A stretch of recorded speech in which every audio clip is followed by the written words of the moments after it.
The Philippines, a tapestry of islands, each one a world of its own.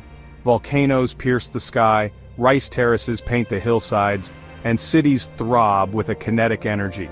For travelers seeking adventure, beauty, and a taste of the exotic, these islands beckon.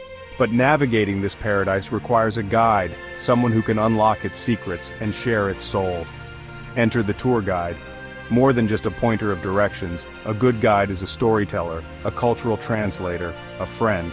They can lead you to hidden waterfalls, haggle for the best price in a bustling market, and introduce you to locals whose warmth and hospitality are legendary.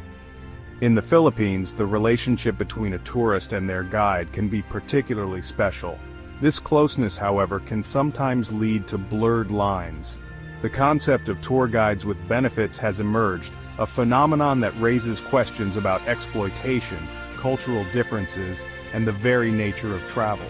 It's a complex issue, one that deserves a closer look. Before we delve into those complexities, it's important to understand the cultural context of the Philippines, a nation where hospitality is woven into the fabric of everyday life. The warmth of the Filipino people is legendary. Mabuhay, they greet you, a word that echoes with genuine welcome. It's in their smiles, their eagerness to help, their generosity that extends a plate of food to strangers. This hospitality isn't a show put on for tourists, it's deeply ingrained in their culture, a value passed down through generations. This spirit of generosity extends to how Filipinos view their guests. Whether you're a visiting relative or a tourist from a distant land, you're welcomed with open arms and treated like family. Food is shared, stories are told, and laughter fills the air.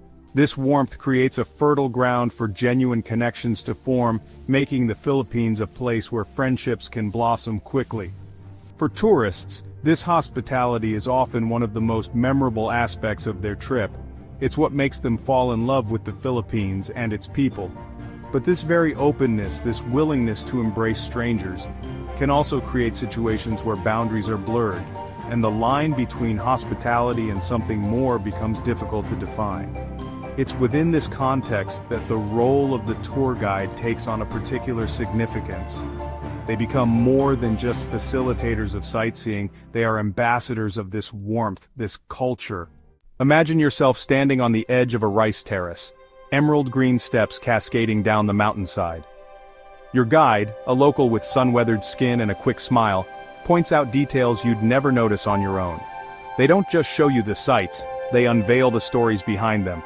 They bridge the gap between cultures, translating not just language but customs, traditions, and ways of life.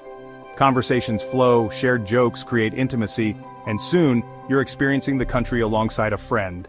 Tour guides with benefits. The phrase itself is loaded, suggestive of transactions that extend beyond the agreed-upon exchange of money for services.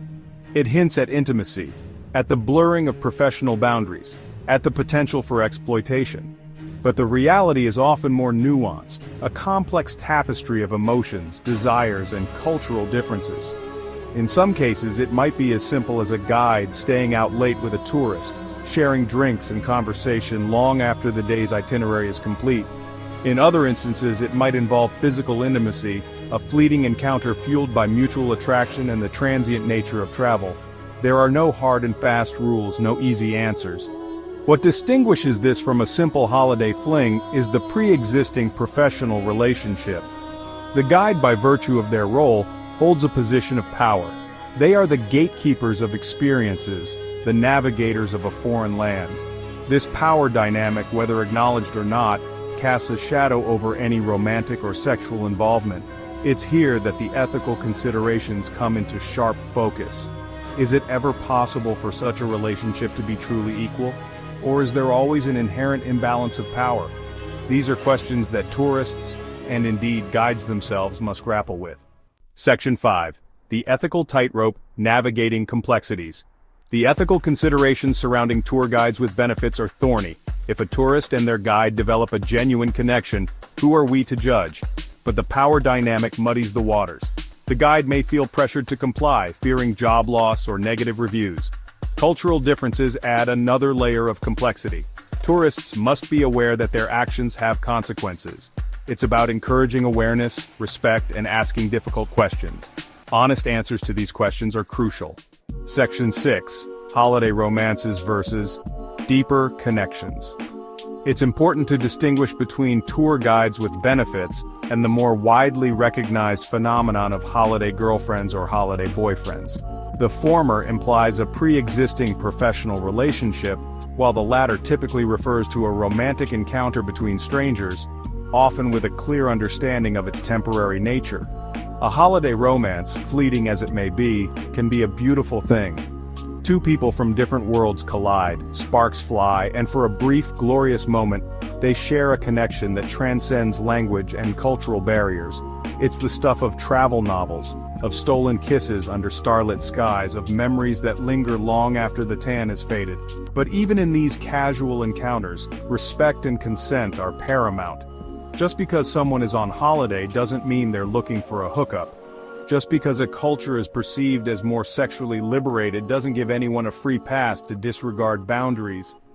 The key difference with tour guides with benefits is the pre-existing professional relationship. This dynamic adds a layer of complexity, demanding a heightened awareness of power dynamics and potential for exploitation. It's a line that tourists and guides should tread carefully, if at all. Section 7. Respect.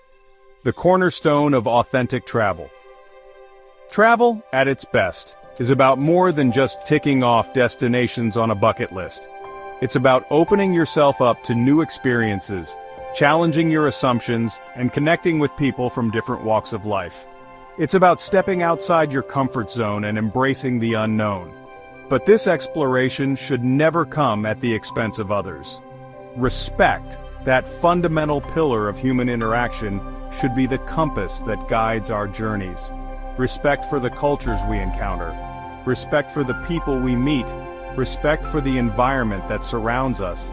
In the context of tour guides with benefits, respect means engaging in honest self-reflection.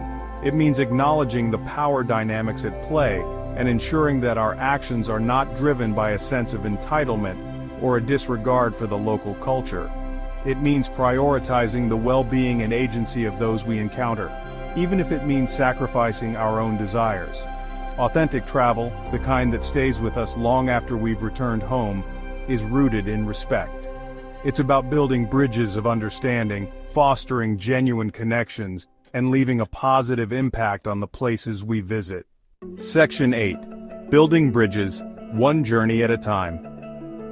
The world is a tapestry of cultures, each one a unique and vibrant thread. Travel gives us the privilege of witnessing this tapestry up close, of tracing the intricate patterns and appreciating the beauty of its diversity. But this privilege comes with a responsibility, a duty to approach these encounters with humility and respect. The Philippines, with its warm hospitality and captivating beauty, offers a glimpse into a world where connections run deep and strangers are welcomed like family. It's a place where ethical complexities intertwine with genuine human connection, where the line between professional boundaries and personal relationships can become blurred. As travelers, let us strive to navigate these complexities with sensitivity and awareness. Let us remember that our actions have consequences, that our desire should never eclipse the well-being of others. Let us approach every encounter, every interaction, with a spirit of respect and a willingness to learn. For in the end, travel is not just about the places we visit, but the connections we forge along the way. Let those connections be built on a foundation of mutual respect, understanding, and a shared appreciation for the beauty of our diverse world. Only then can we truly say that we have traveled well.